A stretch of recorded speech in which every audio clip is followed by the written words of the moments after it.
نظم نمبر 11 خطات اردو کمار بھارتی 10ویں جماعت کی نظم آج ہم دیکھنے جا رہے ہیں جو ہے خطات، جو کہ 11ویں نظم ہے۔ یہاں پر پہلی بات دی گئی ہے، خطہ نظم کی اس صنف کو کہتے ہیں جس میں کسی خیال، جذبے یا کیفیت کو بیان کیا جاتا ہے۔ آج ہم نظم نمبر 11 دیکھنے جا رہے ہیں، خطات۔ خطہ اس نظم کی اس صنف کو کہتے ہیں جس میں کسی خاص خیال، جذبے یا کیفیت کو بیان کیا جاتا ہے۔ خطے کا اس صنف کو کہتے ہیں جس میں کسی خاص خیال، جذبے یا کیفیت کو بیان کیا جاتا ہے۔ اس کے ہر شعر کا دوسرا مصرع ہم خافیہ ہوتا ہے۔ اس کے اشعار کی تعداد کم سے کم 2 ہوتی ہے اور زیادہ سے زیادہ میں کوئی قید نہیں ہے۔ غزل کی طرح اس میں مطلع کہنا ضروری نہیں، زیادہ تر 2 شعری خطات کا چلن عام ہے۔ تو آج ہم نظم نمبر 11 خطات دیکھ رہے ہیں۔ تو یہاں پر جو کہ ہم خطہ کسے کہتے ہیں؟ خطہ یعنی اس صنف کو جس میں کسی خیال، جذبے یا کیفیت کو بیان کیا گیا ہو۔ اس کے ہر شعر کا دوسرا مصرع کیا ہوتا ہے؟ ہم خافیہ ہوتا ہے۔ اور اسی طرح یہاں پر اس کے اشعار کی تعداد کم سے کم 2 ہو سکتی ہے یا پھر اس میں اس کی کوئی قید بھی نہیں ہے۔ تو سب سے پہلے جو آج ہم نظم دیکھنے جا رہے ہیں، جس کا خطہ دیکھنے جا رہے ہیں، وہ ہے نذیر اکبر آبادی۔ آئیں دیکھتے ہیں ان کی جان پہچان۔ نذیر اکبر آبادی سن 1740 دہلی میں پیدا ہوئے۔ ان کا اصل نام ولی محمد تھا۔ انہوں نے آگرہ میں پرورش پائی اور وہیں تعلیم حاصل کی۔ وہ عربی، فارسی کے علاوہ پنجابی، ماروڑی، پوربی اور ہندی زبانیں بھی جانتے تھے۔ وہ درس و تدریس سے وابستہ تھے۔ ان کے حلقۂ احباب میں امیر، غریب، عالم، جاہل، ہندو، مسلمان سبھی شامل تھے۔ نذیر اپنی نظموں میں بول چال کی زبان استعمال کرتے تھے، اسی وجہ سے وہ عوامی شاعر بن گئے تھے۔ ان کے کلام میں ہندوستان کے موسموں اور تہواروں کا تذکرہ ملتا ہے۔ ان کا انتقال 16 اگست سن 1830 کو ہوا۔ دیکھیے، آج ہم نذیر اکبر آبادی کی خطہ دیکھنے جا رہے ہیں۔ دیکھیے یہاں پر نظم دی گئی ہے۔ نذیر یار کی ہم نے جو کل ضیافت کی، پکایا خرز منگا کر پلاؤ اور خلیا۔ سو یار آپ نہ آیا، رقیب کو بھیجا، ہزار حیف ہم ایسے نصیب کے بلیا۔ ادھر تو خرز ہوا اور ادھر نہ آیا یار، پکائی کھیر تھی قسمت سے ہو گیا دلیا۔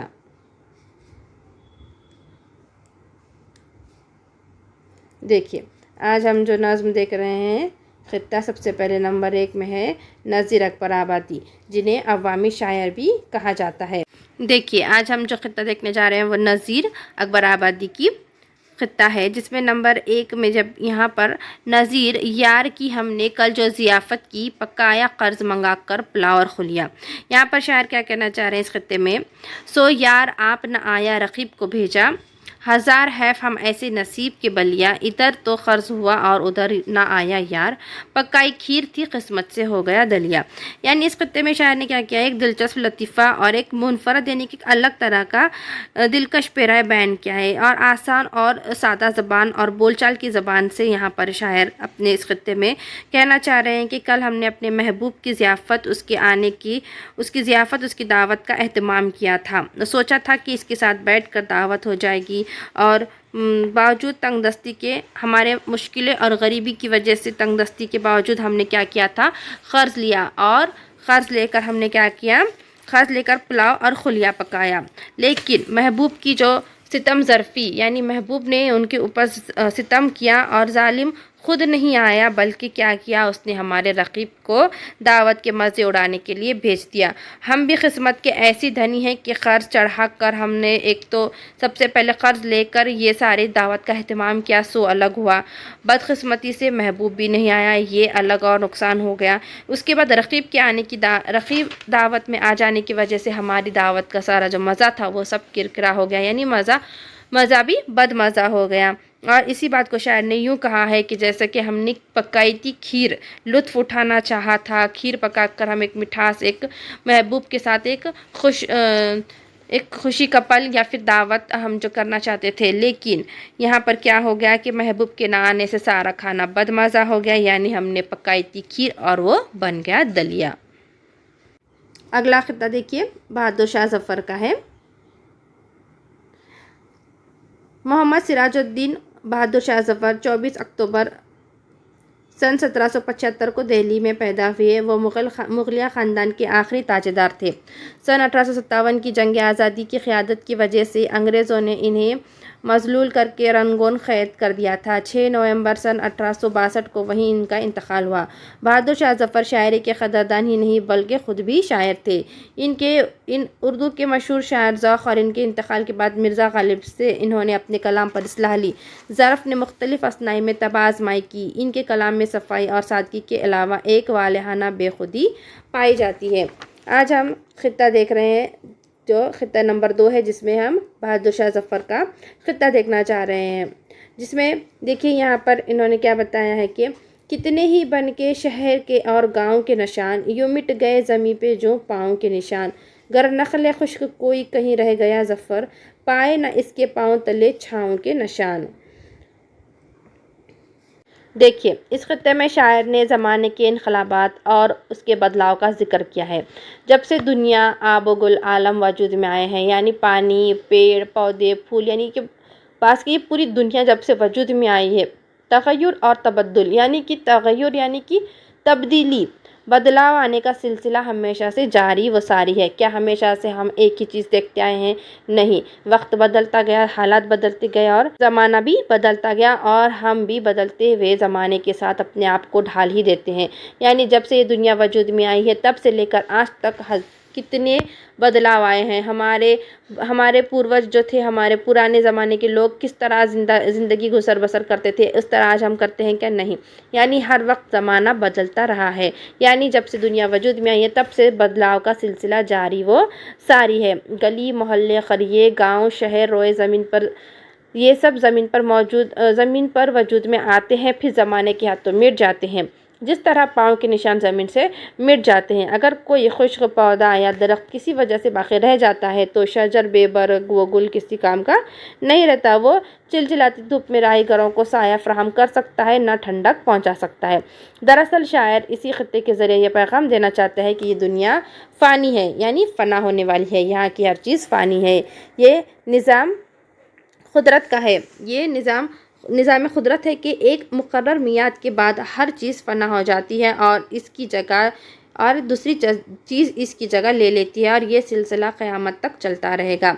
اگر اس بات کو بادشاہ کی اپنی زندگی اور حالات کے تناظر بھی دیکھیں تب بھی یہ بات واضح ہو جاتی ہے کہ ایک وقت ایسا بھی آیا کہ بادشاہ صرف نام کا بادشاہ رہ گیا۔ اس کی حیثیت اس درخت کی سی ہو کر رہ گئی جو بے برگ و بے سایہ تھا، اپنے سائے سے وہ کسی کو آرام نہیں دے سکتا تھا۔ یعنی اس پورے خطے میں شاعر نے یہاں پر یہی بات بتائی ہے کہ ہر وقت بدلتا ہوا رہتا ہے، تبدیلی اور تغیر آنا ہی آنا ہے، مسلسل جاری و ساری ہی ہے۔ یہ عمل جب سے دنیا وجود میں آئی ہے تب سے لے کر جب تک دنیا ختم ہوں گی، یعنی کہ جب تک قیامت واقع نہیں ہوں گی، ہر وقت تبدیلیاں آتی جائیں گی اور ہمیں ہر وقت حالات بدلتے ہوئے نظر آئیں گے۔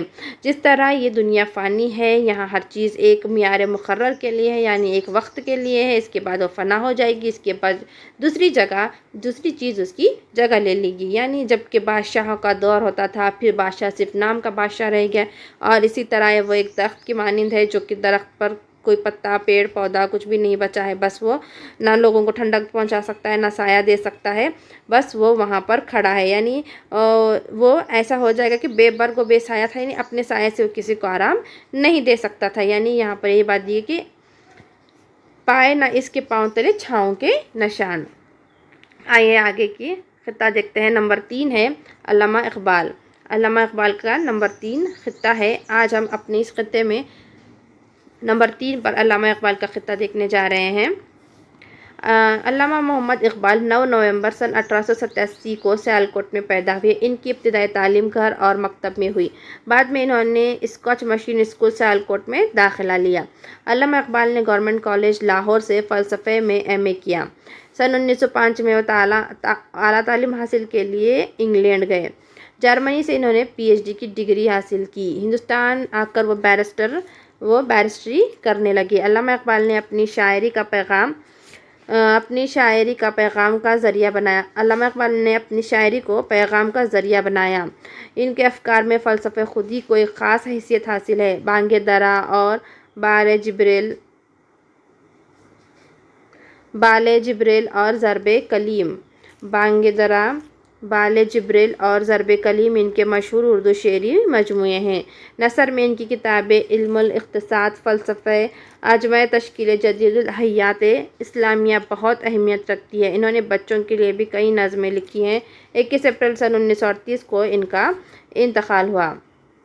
آج ہم جو خطہ دیکھنے جا رہے ہیں وہ علامہ اقبال کا ہے، جنہوں نے ہمیشہ اپنی شاعری سے خودی کو کیا کیا، اپنی شاعری کو پیغام کا ذریعہ بنایا، یعنی لوگوں میں پیغام پہنچانے کا کام وہ اپنی شاعری کے ذریعے کرتے تھے۔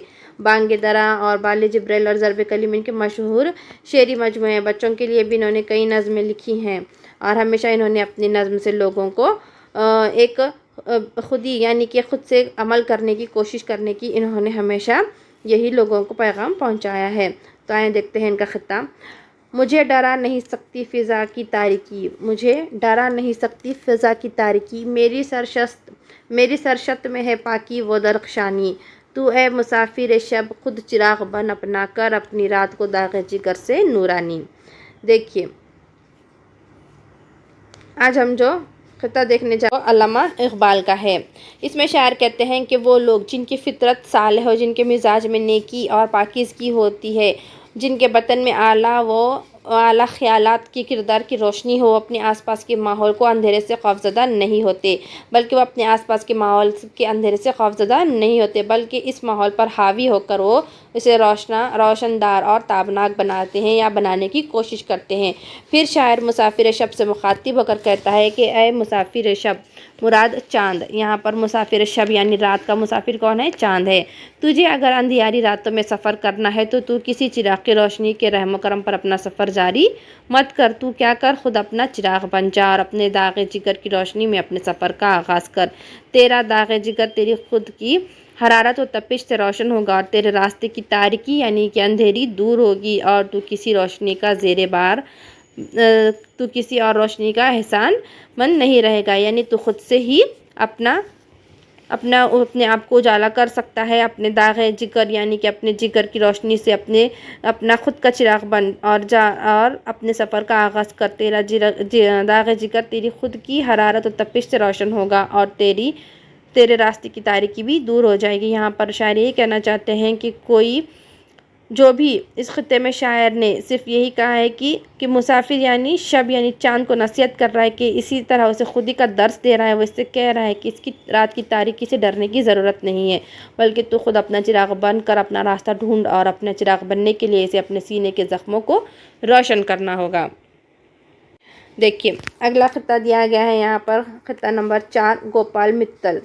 یہاں پر ہمارے سلیبس میں 4 خطے ہیں اور ہم وہ چوتھا خطہ دیکھنے جا رہے ہیں، جس میں نمبر 4 ہے گوپال متل کا خطہ۔ گوپال متل کی جان پہچان دی گئی ہے۔ گوپال متل کی پیدائش 11 جون سن 1901 کو مالیر کوٹلا پنجاب میں ہوئی۔ وہ اردو کے مشہور صحافی، مترجم اور ادیب اور شاعر تھے۔ رسالہ تحریک کے مدیر رہے۔ اردو زبان و ادب سے انہیں گہرا لگاؤ تھا۔ ان کی قابل ذکر تصانیف میں صحرا میں اذان شعری مجموعہ، لاہور کا جو ذکر کیا سون ہے، کینسر وارڈ ترجمہ کا شمار ہوتا ہے۔ ان کا انتقال 15 مارچ سن 1993 کو دہلی میں ہوا۔ ذیل کے خطے میں شاعر نے بتایا ہے کہ کڑوی کسیلی باتیں کرنے سے دوست بھی دشمن بن جاتے ہیں، لیکن میٹھے بول بولنے سے ہم دوسروں کے دلوں کو جیت سکتے ہیں۔ دیکھیے آج ہم جو خطہ دیکھنے جا رہے ہیں وہ آخری خطہ ہے گوپال متل کا۔ تو اس میں انہوں نے کیا بتایا ہے کہ ذیل کے خطے میں شاعر نے بتایا ہے کہ کڑوی کسیلی باتیں کرنے سے دوست بھی دشمن بن جاتے ہیں، لیکن میٹھے بول بولنے سے ہم دوسروں کے دلوں کو بھی جیت سکتے ہیں، یعنی کہ ہمیں ہمیشہ کیسے بولنا ہے، ہمیں ہمیشہ اچھے سے بات کرنی ہے سب سے۔ دیکھیے ہر حال میں پرہیز کر اس عادت بد سے، ہر عیب سے ہے عیب برا تلخی گفتار، یہ چیز بنا دیتی ہے احباب کو دشمن، حق میں ہے محبت کے یہ چلتی ہوئی تلوار۔ دیکھیے آخری خطہ دیکھنے جا رہے ہیں ہم، جس کے شاعر ہیں گوپال متل۔ انہوں نے اپنے خطے میں کہا ہے کہ کسی شاعر نے کیا خوب کہا ہے کہ جو دلوں کو فتح کر لے وہی فاتح زمانہ ہے، یعنی دلوں کو فتح کرنے کے لیے کیل کانٹے سے لیس لشکر کی ضرورت نہیں ہوتی، بلکہ کیا ہوتا ہے، دلوں کو فتح کرنے کا آسان ترین نسخہ کیا ہے، شعری کلام۔ شعری کلام سے مراد ہے کہ نرم اور میٹھے بول۔ ہم اپنے نرم اور گداز لہجے اور میٹھے بولوں سے ہر کسی کا دل جیت سکتے ہیں، غیروں کو بھی ہم اپنا بنا سکتے ہیں۔